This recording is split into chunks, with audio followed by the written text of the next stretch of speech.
Alright, everybody, welcome to Control Crushers Academy Episode 1.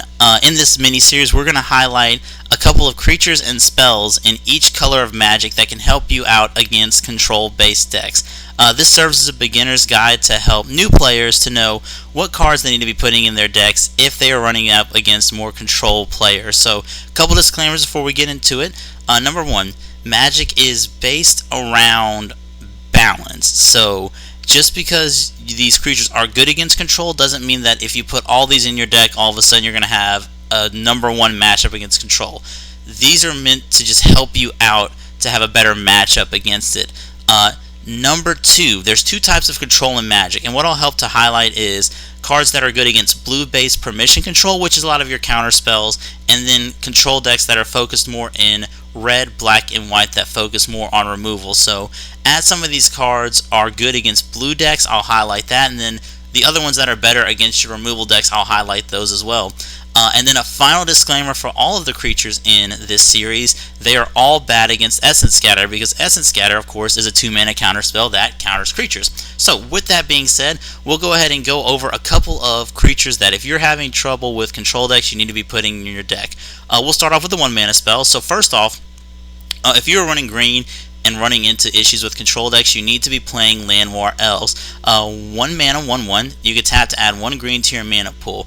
Now, Land War Elves does a couple of things. Number one is that it lets you get in your spells underneath your generic control mana, which is going to be at 3 mana. So here's the typical play pattern. You play Land War Elves on turn 1, then you follow up with a forest, then you can play things like Steel Leaf Champion, which is a 3 mana 5/4, and Jadelight Ranger, which is a 3 mana, can be anywhere from a 2/1, a 3/2, or a 4/3 before they have a chance to counter your spells. Land War Elves also does one thing as well, or another additional thing, is that it lets you play around spells like Syncopate and Censor that require you to be on par with your control player. So it lets you pay the 1 extra for Censor and extra mana for Syncopate, and finally it does let you double up spells in a turn, which is a great way to get under control decks. Next up, we have Ovia Pashari, Sage Lifecrafter. Now this is a creature that is phenomenally good against your blue-based control decks.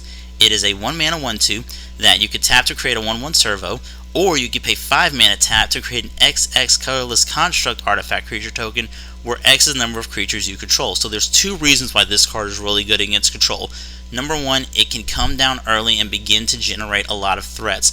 Number two is that because it's so cheap, you can play out a spell like Steel Leaf Champion, get the Steel Leaf Champion countered, and then sneak the Ovia in there to start beating down. And it's a very good play pattern because you basically say, look, you need to answer my Ovia or you're going to lose the game. Now, quick caveat about Ovia and Land War Elves: they are not as strong against your black and red based decks that play Shock and Fatal Push. Next up is Resilient Kynra. Now this is kind of a style of cards that lets you get value out of your graveyard. So Resilient Kynra is just a 2 mana 2/2, but it has Eternalize, which you could pay 6 mana to get a 4/4 copy of the creature back from the yard. Now this is good against your blue-based control decks because Eternalize can't be interacted with counter spells. So it's another way to sneak a 4/4 onto the battlefield under counter magic. Next up, we have Bristling Hydra, a great card from Kaladesh, 4 mana 4/3 that when it enters the battlefield you get 3 energy, and then you can pay 3 energy to give the Hydra hexproof. While this card is not as good against blue-based control, it is excellent against your your black, your red, and your white counter magic, because hexproof allows it to stick on the battlefield and they have to waste at least 2 spells to get rid of the Hydra. So the typical play pattern is you play Bristling Hydra, and if they go to say cast down on it, you pay the 3 mana, give it hexproof, and they have to wait another turn and waste another spell on it. So sometimes that can give you more than enough to get in for those last points of damage and beat the control deck. Next up, we have Vinemare, 4 mana 5/3 hexproof. Now it can't be blocked by black creatures, and kind of in the same vein as Bristling Hydra, it is not as good against your blue-based control decks because it can be countered, but once it hits the battlefield, it's extremely difficult to get rid of. And to round out this final episode of Control Crushers, we're going to look at 2 more creatures. The first is Prowling Serpapard. Either way, it's a 3 mana 4/3, which in addition to being a good rate, also has this spell can't be countered and creature spells you control can't be countered. So if you are playing against blue based control decks, this is one of the main creatures that needs to be in your 3-drop spot. It basically turns off all counter magic until they can get rid of this creature, which a lot of times will be you play the Serpapard, they can't answer it, they kill it, and then you get to sneak a threat in underneath it. And then the final creature we're going to talk about today is good old Carnage Tyrant.